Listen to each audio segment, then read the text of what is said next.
Moderation. Close.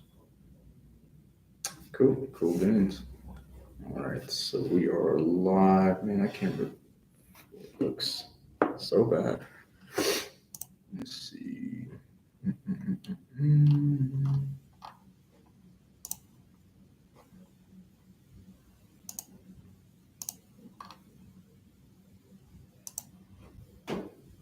Yeah, that'll work.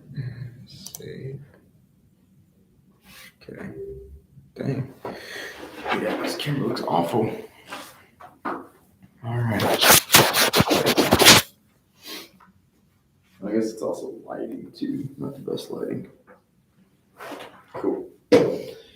All right, we're about to start up the classes, the trainings. I hate that there's an echo, but I think for the most part we'll be okay. We'll see. Okay, how do you go live on TikTok?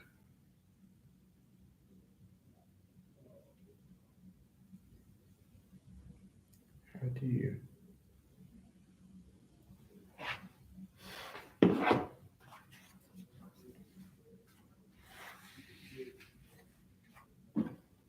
That's better.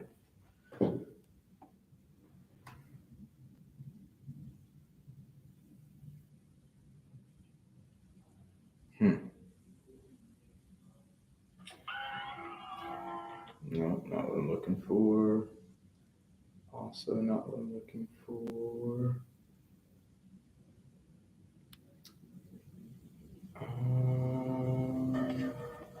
Oh, that's what I was looking for. That's not what I'm looking for. Definitely not what I was looking for.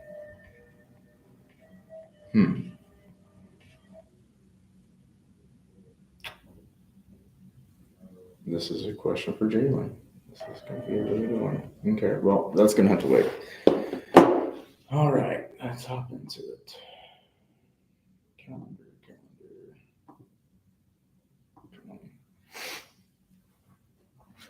Let's see if I can put this a little bit over here. Okay, cool.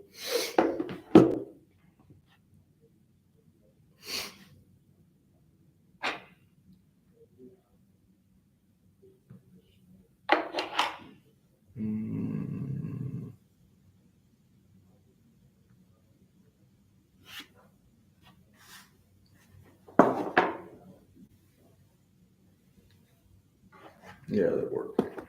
Okay, cool.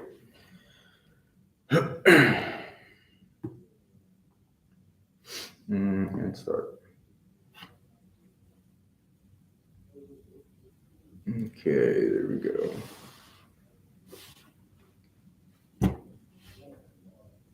Good morning.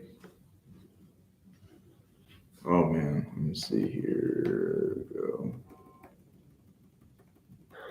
Morning. Morning. Okay. I'm mad. Oh, my freaking AirPods. There we go. Sorry for the late start, y'all. Got caught up with some stuff early this morning, so just ended up running a little bit behind. So yeah, I do apologize for that. Let's see here. I'm gonna give it a couple more minutes before we start diving into it. Let's see if anybody else hops on. Daniel and Steve are getting on this morning. They will be or they won't be? They will be. Cool. Okay. Oh, this tastes awful. So bad. What is it? So it's Celsius. It's like the little bitty packets of Celsius, but like it is not good. Morning, man. What's up, brother? Hey, how are you? Oh, splendid. Sorry for running late, man. But I had more time to drink coffee, so it's all good. Love it. Okay, let's see here. Y'all like my free t-shirt? Does it go high level? Yep. Y'all are funny. I love it. All right, let's see here. That's hilarious. Mhm. And there we go. Oh, that didn't work at all. Let's go. Oh yeah, that works. Okay, cool. All right. Oh, that's weird looking. Why did I guess we'll just go back to great view. That's fine. Cool. All right. Did you see all my emails, Darion? Yeah, I saw them this morning. We'll dive into a few of them on the analysis thing today. I think I've got two. I've got to underwrite for myself as well, so I'm gonna do that live too. But yeah, I caught a glance of them. I haven't dove into them or looked at them yet. Yesterday was that day yesterday? When you traveling home yesterday? No, that was all day Sunday, or not Sunday, Saturday. I was at my brother-in-law's all day yesterday. That's what I was doing yesterday. So some family time, nothing too crazy. Okay. No, I think it was the last one. It was the rental comp information we needed from those portfolio on those 4 properties. Is the other that I sent. Okay. Do you know which ones I'm talking about? No. Yeah, sorry. Okay, so it's the 4 properties. One of them we have it comp to tear down Okay. because it's going to be, or actually get more if we Tore it down. tear it down. Okay. And then what else? One of them is month to month. The other one is up June 31st, and then the other 2 is up July 31st. Okay. Cool. Yeah, we'll dive into it today. Yeah, we definitely do that. Savannah, Steve, But also. they're self-managed. Oh, are they? Mm-hmm. Interesting. Okay. So she sent me what she had. All right, not too bad. Okay. Well, sweet. All right, let's just go ahead and dive into it. So, as a reminder, this is going to be the basics for the most part of like wholesaling, right? So today we're going to focus a lot more like in depth on the acquisition side of it. Last week it was kind of a whole overview, so we'll begin off with like a quick rundown on the entire process, just a quick synopsis of it, and then we're going to start diving into it. I do want to remind you guys, like, this is a full day's worth of like trainings, but it doesn't mean you guys have to join every single one of them. So find the ones that are going to be, I guess, most optimal for y'all, the ones that y'all need help with the most, and then hop on those. But I went ahead and got fancy and put together a little presentation. So I'm going to share my screen. And I'm going to start, I'm going to start recording. So just so y'all know, we're about to start recording. Okay, cool. All right. Entire screen and share and Canva and present. Okay. Sweet. Okay. So I spent like an hour doing this yesterday. Bear with me on this. So again, it's just wholesaling 101 for the first training.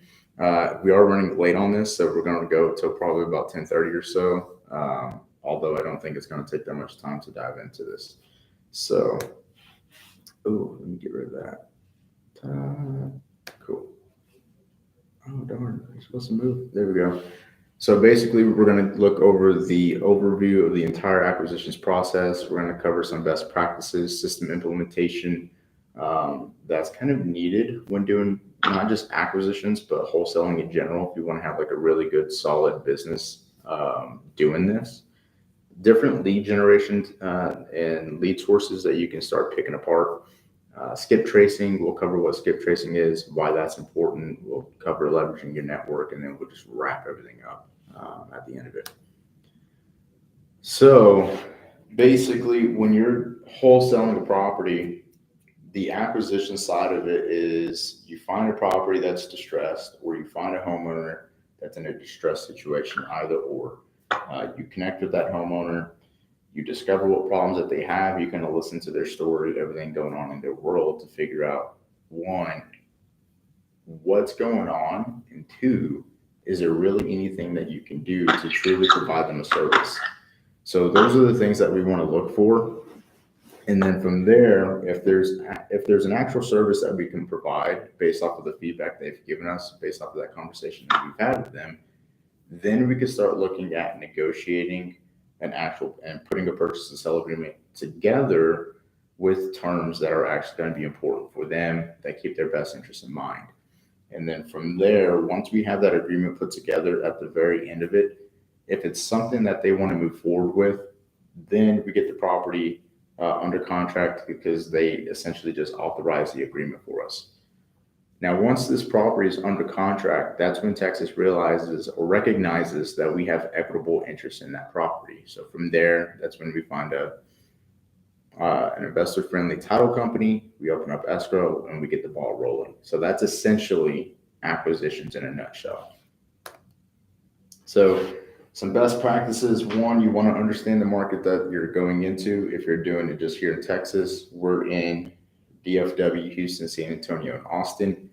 But if you're doing this nationally, if you're planning to do this on a national level, then you want to make sure you have a good, solid understanding as to what markets you're going to go into, because that's going to be extremely important to understand. Then you also want to have very effective lead generation. We'll cover that here later on. That's going to be like your bloodline for your actual business itself. If you don't have really good, or I suppose if you don't have any effective lead generation, then you're just going to be pouring money down the drain, and it's not going to be like beneficial for you. So from there, you want to have efficient deal evaluation. This is a tough one for a lot of newer wholesalers getting into the game, simply because they just aren't familiar with how to run accurate comps and how to get accurate ARVs. And from there, they're not too familiar with how to structure an offer to present to the seller that doesn't just work for the seller, but is also going to work for the end buyer at the end of it, because that's going to be very, very, very important. You can lock a deal up at any price, but that doesn't necessarily mean that it's going to be a good deal for the investor. So last thing I want to teach you guys, or the last thing I want you guys to do, is to lock up deals that are garbage and sending them to investors that just do not work and the numbers don't make any sense at all. Building strong relationships. This is again kind of come, I guess, into or tie into like leveraging your network. Building really good, solid relationships is going to be key in this industry. So it's really important. And then you want to streamline your processes. And you typically are going to do this with system implementation, which we'll dive into. I'm sure, for the most part, a lot of you have heard like the ABCs of selling, which is always be closing. I'm not a fan of ABCs because it's very presumptive and it's an assumptive side of sales, but we'll talk on that I guess later on today. But I do believe in always be learning, the ABLs. You always want to be learning and growing in this industry, not just with different, I guess, exit strategies or entry strategies as far as cash or creative goes, but you want to grow and learn as the market changes. You want to be able to adapt with it as well. So that's going to be really, really important. And then lastly, you want to have effective negotiations at the end of the day, because if you are not strong with negotiations or sales, it's going to be hard to essentially lock up a property. And that's going to be tough. So, all right. So understanding your market. I put together a list of do's and don'ts, and I've had to learn this kind of the hard way, especially when I just started off. There's a lot more don'ts than there is do's, unfortunately, which is kind of ironic. Well, not ironic, but funny. So, you want to make sure that you're aware of all the market trends that are going on in the areas that you're looking at, right? So you want to remain informed as far as like rates, inventory, how long properties are sitting on the market. Like right now in DFW, the average days on market is 41 days. Okay. So it's little stuff like that that you want to be aware of to make sure that you're staying on top of like market trends. Um, that's pretty key. Demographics, you also want to understand the areas or the zip codes that you're looking in as well, because this is going to help you determine what essentially location class you're getting deals in. Is it an A class location? Is it a B class, a C class, right? So just to kind of emphasize on that a little bit more, you've got different location classes and you've also got different, I guess, property classes as well as far as condition goes. It could be condition, it can also revolve around the financial performance of it too. So an A class location is essentially like a really well established area that's got a strong economy and houses there are like high end houses, right? So this is like your rich area. That's an A class kind of location. So if you're able to find, let's say, like a C class property in an A class location, that is a big value add, really, really big value add. So that's going to be something that you're going to want to look into and try to lock up. For example, I picked up a full duplex in Preston Hollow, which is an A class location, and the property itself wasn't really a C class property. It was like I would say a lower B class property. It needed quite a bit of work, but the ARV was 2.8 and I locked it up for 635. So that was a huge, huge spread. It's probably one of the biggest deals I've done as far as residential goes. So understanding your demographics is very important. And then you also want to, I guess, coming back towards or focusing a little bit more on networking as well. You don't want to be afraid of reaching out to real estate agents and networking with agents. There are what I call them unicorn agents because of how rare they are. But you can come across some agents that are investor friendly, that are not opposed to working with investors. And I love agents personally, and I've done a lot of work and a lot of deals with agents. And the reason I love them is because one, they're essentially free bird dogs for you. Like they're a free lead source. All you have to do is just build a relationship with them, get to know them, and not just work related, but even outside of work, right? So they'll bring you essentially free leads if you do a really good job and you build a really good rapport with them, and that's pretty important. So there's nothing better than like a free lead coming across the table. It's really awesome. So agents are really good. That also does include several brokers. If you can establish, for example, Rhonda Forte, Forte Legacy Group, she's a really good friend of mine. She's a broker. She's got several agents underneath her.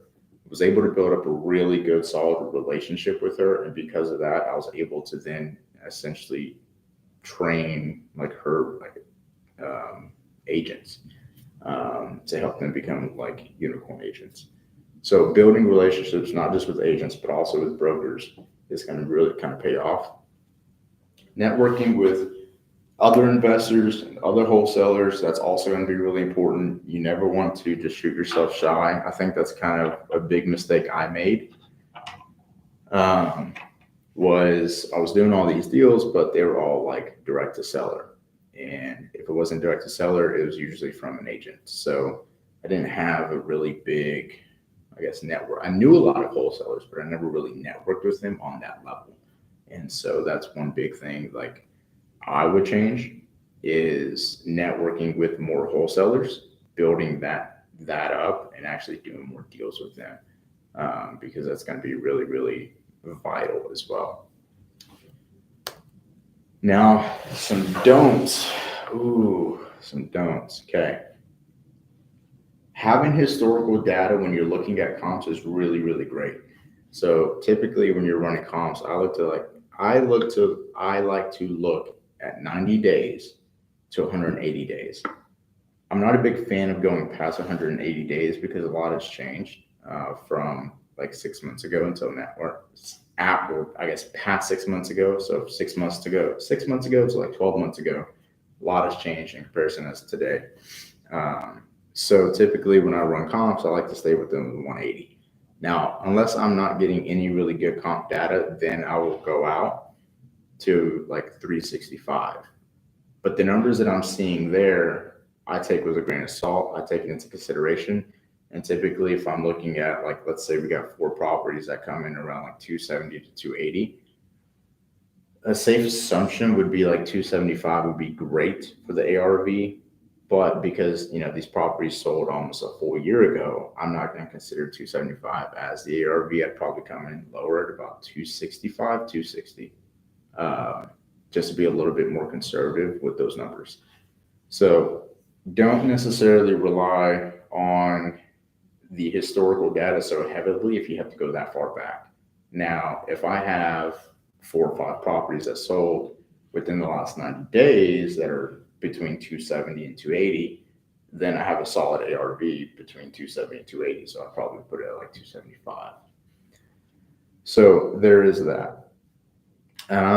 You don't want to contract any properties in rural areas. This is one of the first hard lessons I ever learned wholesaling. The more rural of an area, the harder it is to move the property, essentially. So if there's very little to no investor activity in that area, it's probably going to be a no-go. I would not risk putting up EMD for it. And I sure as hell wouldn't focus on all of my time trying to move that one property, because it's just going to be a lot of time wasted, essentially. So I personally would recommend and encourage to stay away from rural areas just for that reason. Typically, I would say if a city or a town has a population of like 50,000 people, then I would look into it. But anything less than that, I wouldn't really kind of like dive into or lock up a deal. You don't want to overlook properties that are currently active. So again, this kind of comes back to analyzing a deal. So when I'm running comps and I'm looking at what's going on in that market, I want to have a full bird's eye view and a solid understanding as to everything that is happening, right? So I want to look at everything that's active under contract, everything pending, and everything that is closed. Because if you got a lot of comps that were 180 days old and they've got like the 270 to 280 range, and you're at like a solid 275 range, but then you got this property that's listed, right? And let's say it's listed for like 47 or 50 days. Let's say it's 50 days. It's listed for 50 days, but it's a really good, solid ARV comp, which means it's extremely comparable to your subject property, and it's fully renovated and they did a nice job. If that property's sitting for 50 days and it's listed at 275, it's probably safe to say that 275 is a little overpriced now. So you don't want to overlook the properties that are currently active on the market. You want to take those into consideration when determining your ARV as well. This was a really hard lesson. You do not want to base your ARV on one comp. Don't ever do it. Especially if you're planning to do a fix and flip, because if you do that, you're going to shoot yourself in the foot. You want to have as much solid data as you possibly can. If you're only pulling up one good ARV comp in the last 365 days, you should be extremely conservative on your ARV. So if you're seeing 275, everything around that property that's sold is not renovated, or it's not like fully renovated, and it's just selling as is. So you got a lot of as is comps. Well, I hate doing this, but this is like last resort. I would essentially take the price per square foot in that case. So I would look at price per square foot in that particular market, and then I would use that, multiply the price per square foot or the average times the square foot of the property, and then use that as the ARV, just to be conservative. I would say that's probably like best practice to do that. And another thing, you don't want to look at comps that are across a major highway or across a major road, because one, the subdivisions are going to be entirely different, and two, it's just like, I don't know. I really don't know. Like, you just don't want to do it. This is like, you do not do that. You don't want to take anything in consideration that's over across the highway, because you're going to look at entirely different subdivision, entirely different neighborhood. You could have like a C class location on one side of the highway, and you could have like a B class or A class location on the other. So you definitely don't want to look at anything or any comps across like a major road or major highway. So don't do that. Also learn that the hard way as well. Another thing, when looking at comps, and a lot of agents do this, a lot of agents will go out a mile when they're running their numbers. I do not recommend doing that, because a lot can change within a mile. A mile doesn't sound like it's a lot, or the distance isn't very far. But man, when you put a mile radius on a subject property, you're going to be looking at tons of different subdivisions, and each subdivision is a little bit different. So I would not recommend going at a mile. I'd stay at about a half mile, preferably about a quarter mile. But yeah, definitely don't want to go past or look at like a mile. All right, system implementations. So system implementations is going to be key when it comes to really streamlining your processes and having a really good, successful business. So I guess to give you guys an idea, there's four key pillars in order to have a 7-figure wholesale business. System implementations is one of these key pillars. You've got acquisitions talent, putting the right people in the right place. Financial management, making sure you keep books on everything, right? Understanding what your overhead is, understanding what your ROI is. So understanding the financial standpoint of how the business is running is also key. And then finally, you've got management. Management is also really, really important as well. So not everybody likes to be managed a certain way or the same way. So you got to get a good feel for everybody on your team. But overall, system implementations is going to be extremely important. So when you have system implementations, you've got two types. You've got hard systems. Your hard systems consist of your standard operation procedures. This is basically your how-tos, right? So how to do this, how to do that. This is like everything broken down. So for example, if you are uploading a lead into your CRM system, there should be an SOP showing and breaking down how to do that. How do you upload this lead into the CRM? How to upload a contact into the CRM? How to write up an offer? How to send the offer out? Like every process and every little step within your business, there should be an SOP that everybody's able to essentially abide by and kind of follow. So your hard systems is really, really key. And this is also going to help you determine what kind of KPIs you need. Your KPIs are going to be extremely important to determine the overall success of not just yourself, but everybody else on your team. So your KPIs, if you're not familiar, are your key performance indicators. These are going to be the different metrics that you're looking at. How many calls, how many dials, how many conversations, how many offers did you send out? How many deals did you get? So basically, you have all these little steps to get to one deal. How many of each do you have to do to funnel down to get a deal?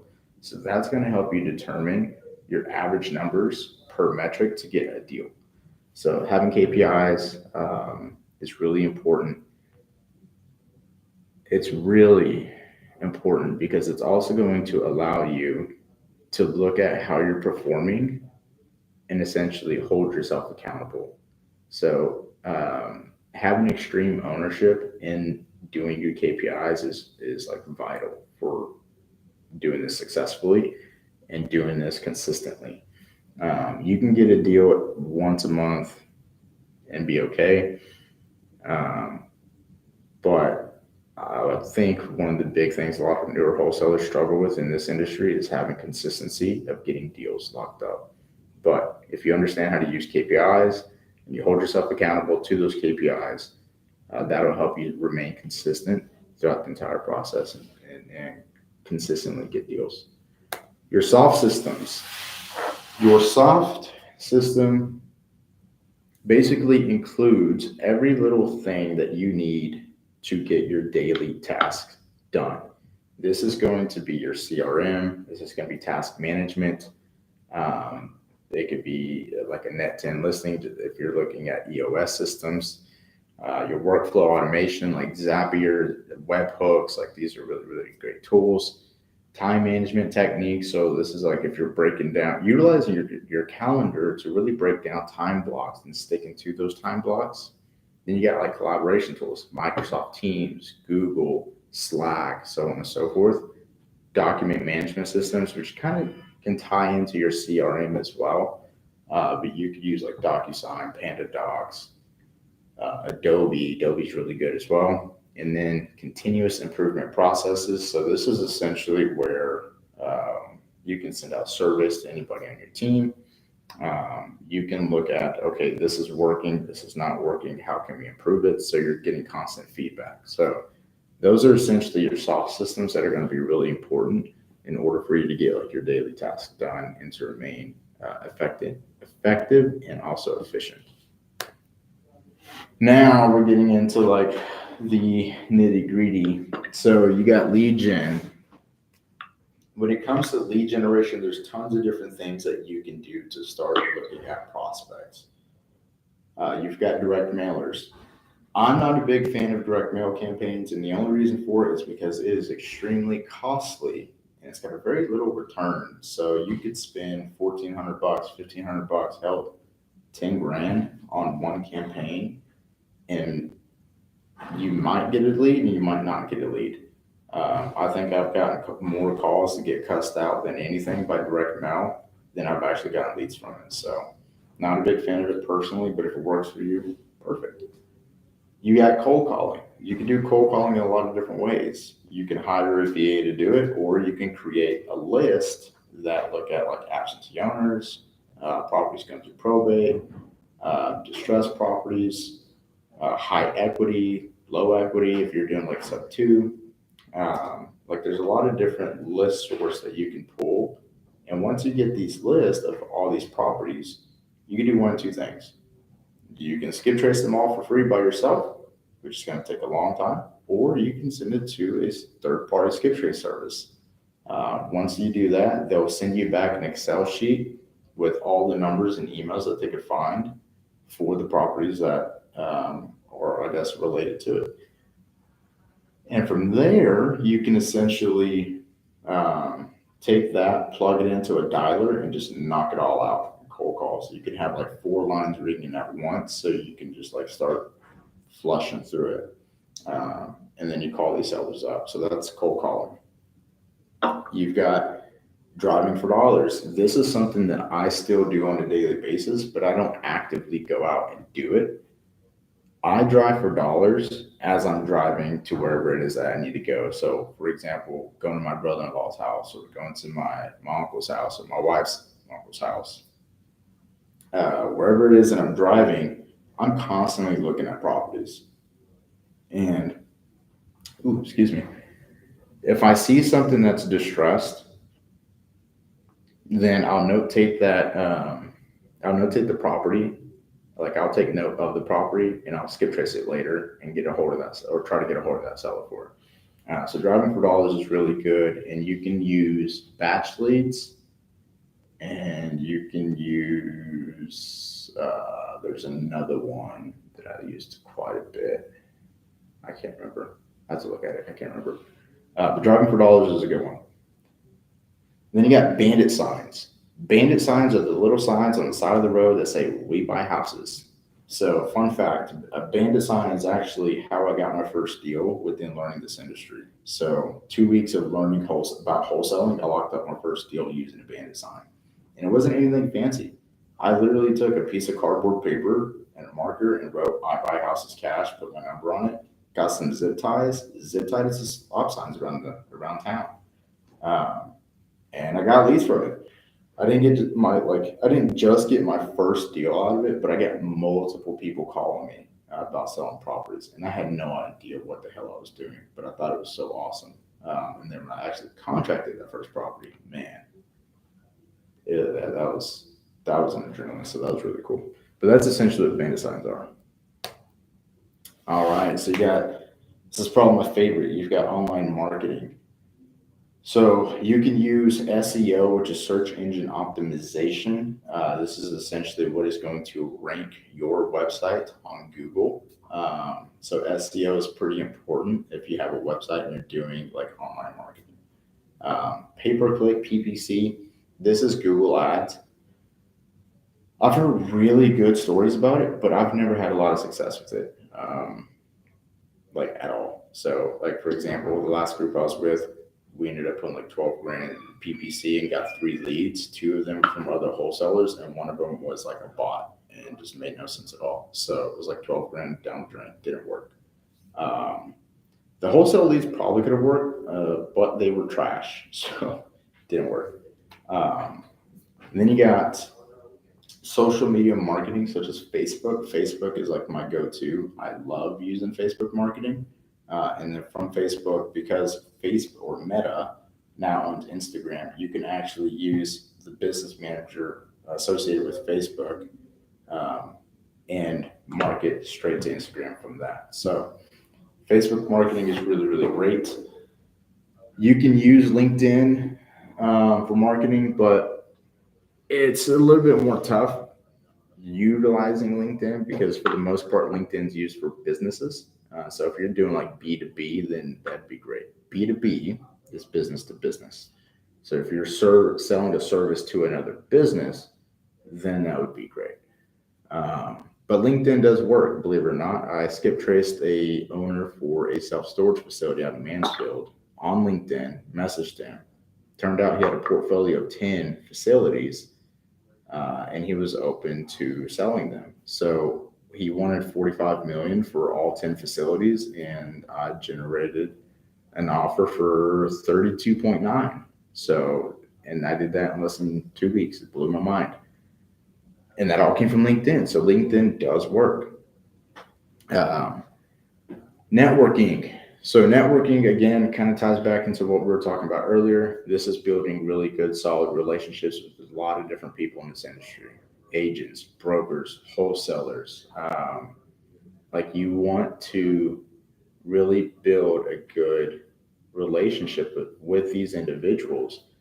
You've even got like private money lenders that you can build relationships with. You've got underwriters like these, like even loan officers. Like you want to build relationships with all these people, and by doing that, it's going to build a good reputation for yourself, and you're going to become a little bit more well known. So that's going to help you as well. So building your network is really, really key. A good way to do that as well is attending local RIA events. A RIA is basically a real estate meetup. There's tons of them happening here in the DFW area.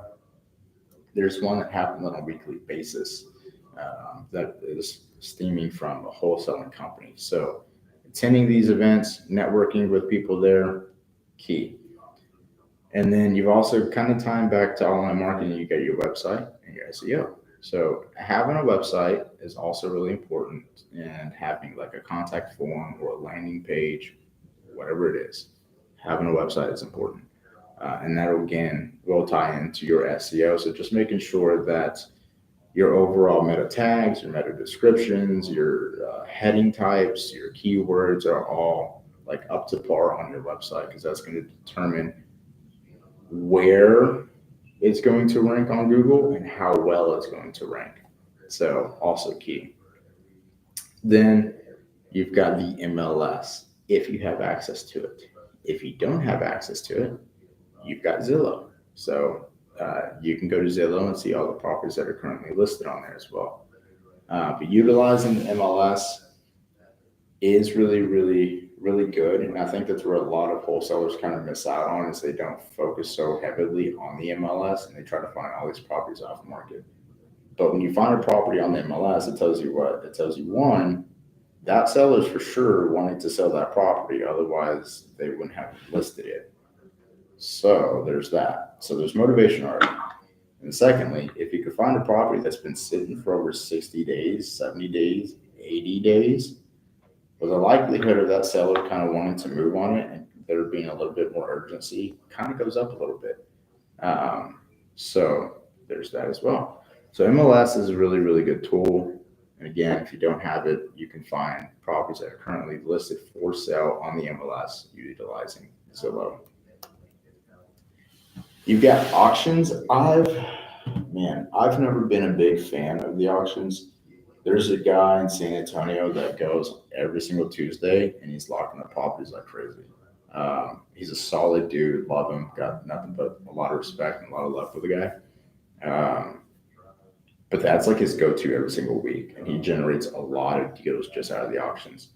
And I'm just not too familiar with the auction. That's why I'm not like diving so heavily into it. I'm just not familiar with it. So not that it's a bad thing, because it's probably not. If it's working for him, it may work for you guys as well.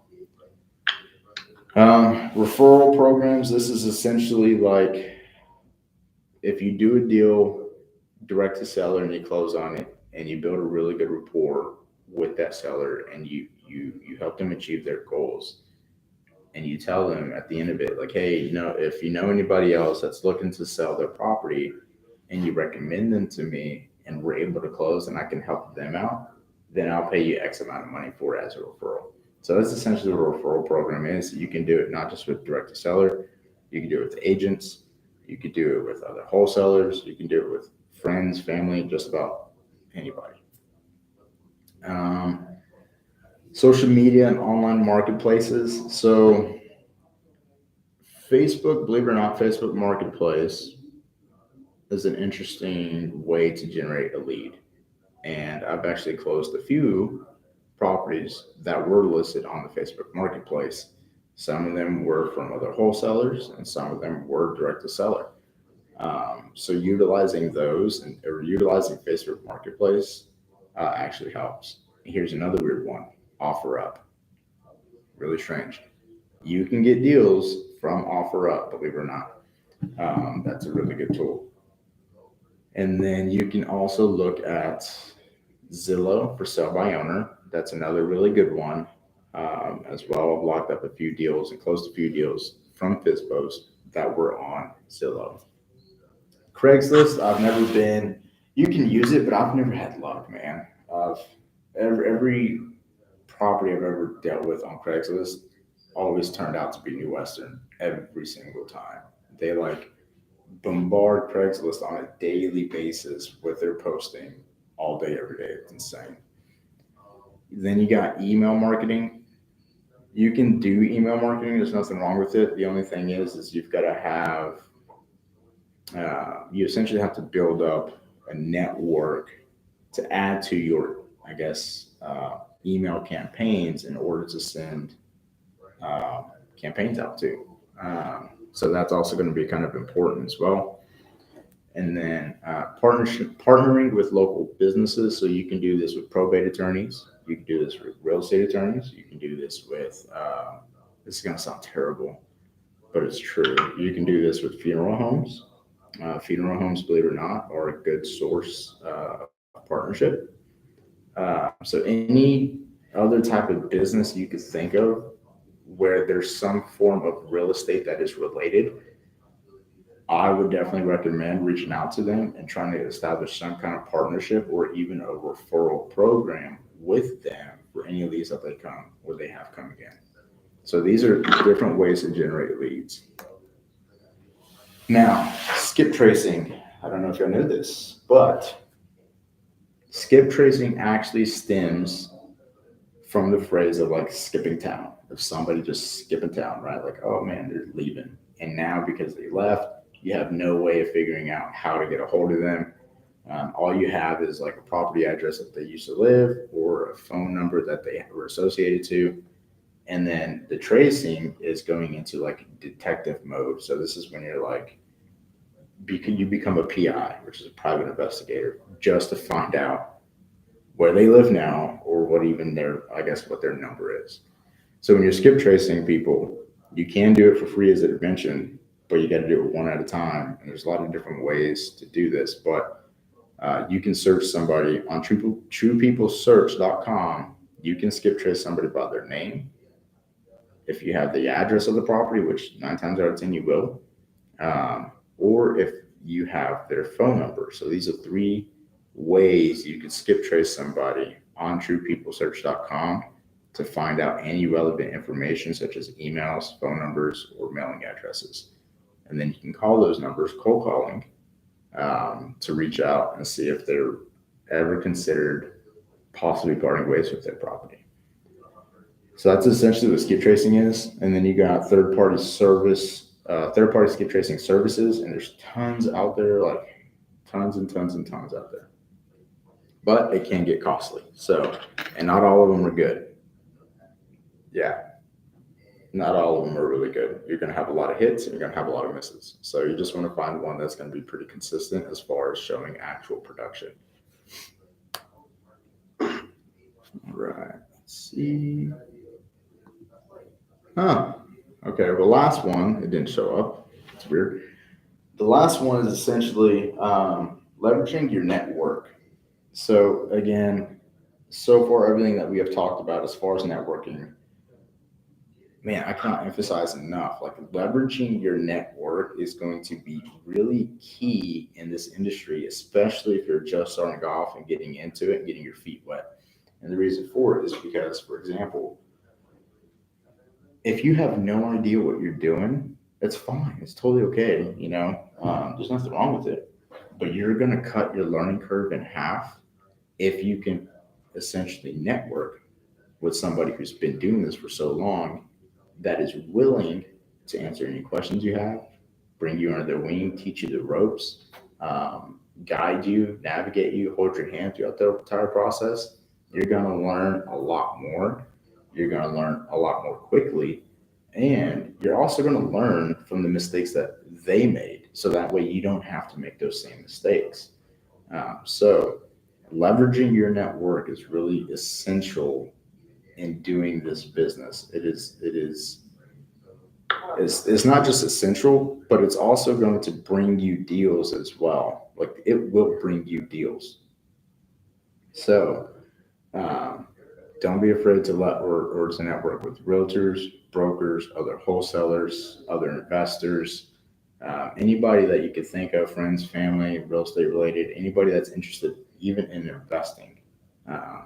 Don't be afraid to reach out to individuals and build that network.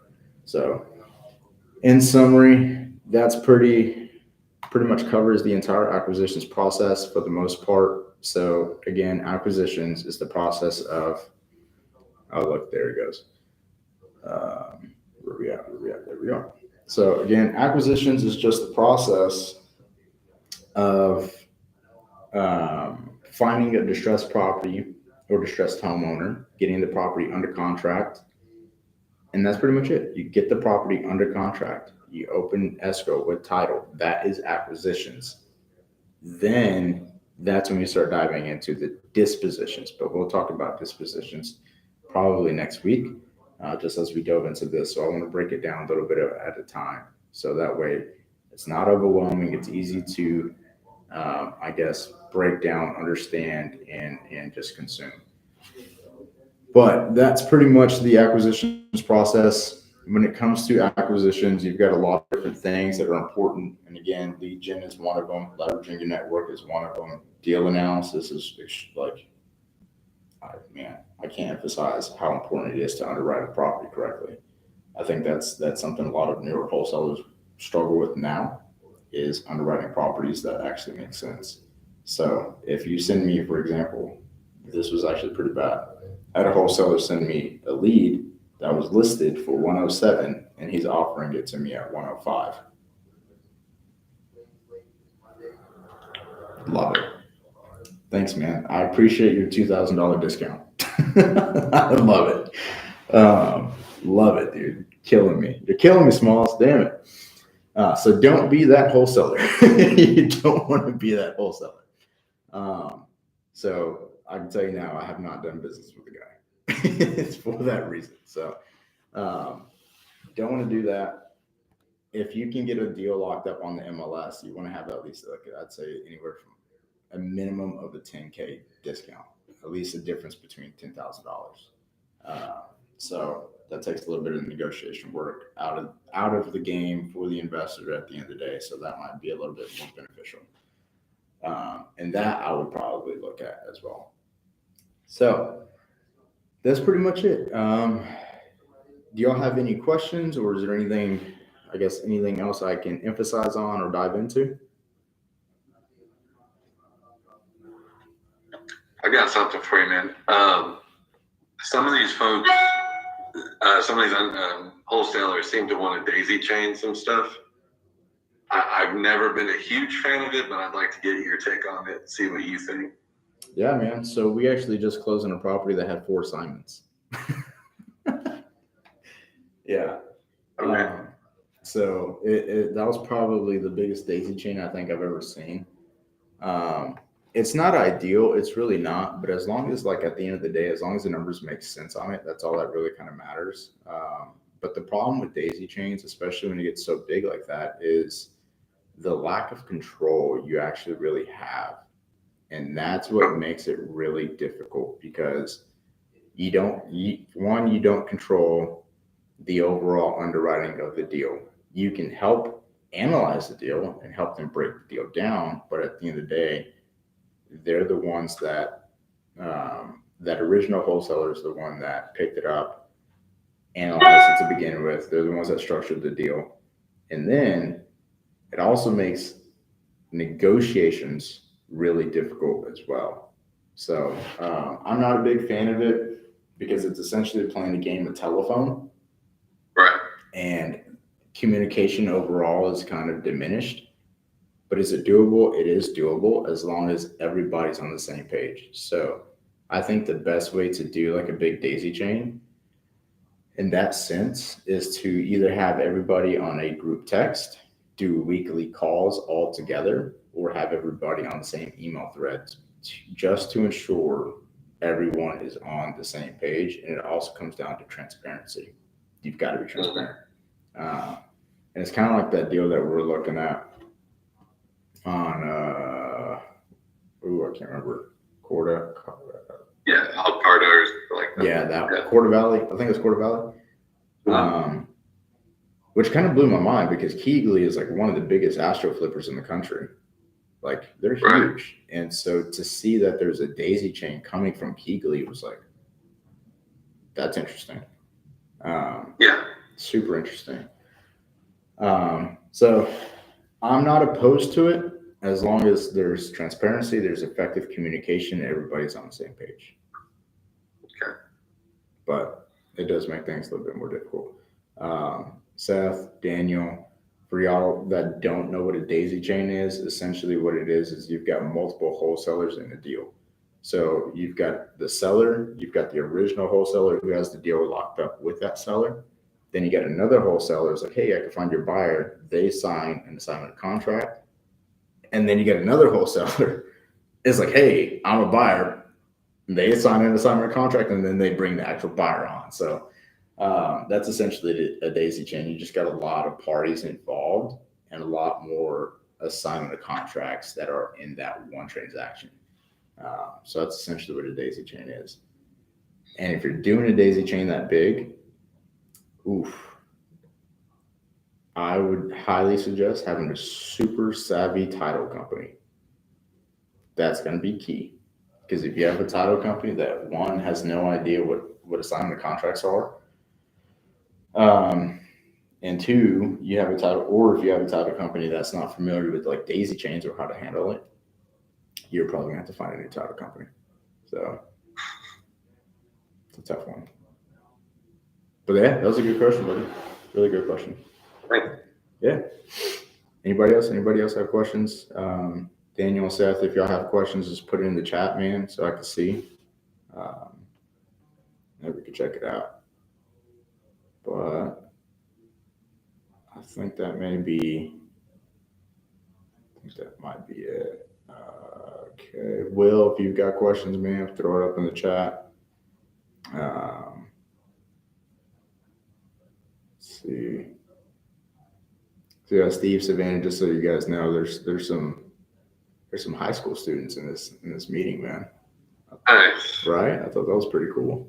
I was like, That's yeah. cool. It's like, you guys do this and you get a deal in your high school. While you're in high school, man, it's gonna change your life. Yeah. That is gonna change your life. So I wish I knew about it in high school. that's what I'm saying. It's like, I'd be hecka rich right now. right? It's like, dang, man. Okay. Well, I think we're good for the most part.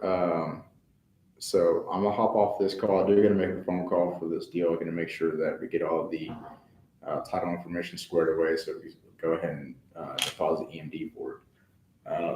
Sorry, I hear this guy called. He called twice. I was like, oof. It's like I can't answer right now, man. So I'm gonna call you back in a minute. But if y'all have any more questions, or do y'all have any more questions? Darren, so like, what's your schedule in doing these things, man? Is it on Mondays at 9 usually? Ooh, so I sent you. I believe you should have an invite for every training, but it'll be every Monday. Ideally starting from 9 a.m. Like that. Okay. Starting from 9 a.m. to about 5 o'clock or about 5:15. Okay. And each one's a little bit different. So this is about kind of why I was emphasizing, like, it's a full day's length of training. And if you don't need to be tied up in every single one of them, there's no need for you to be tied up in every single one of them.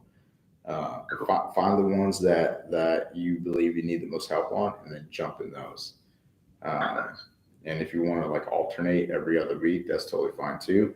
And every video, because you have access to all these chats, all of y'all have access to these chats. So every video will get uploaded into the chat for you guys to rewatch. So that'll be there for about 30 days. But I also take those videos and upload them to YouTube as well. So y'all have those there too. So that way, like, I guess there's a vault of training sessions. Sweet. Everybody good? Good. Cool. Appreciate it, man. Yeah. I'll be hopping on the next one here shortly after this call. So if y'all are there, I will see y'all. If not, no worries at all. Cool. Yeah, man. All right. Y'all have a good one. Later. That was a good one. All right.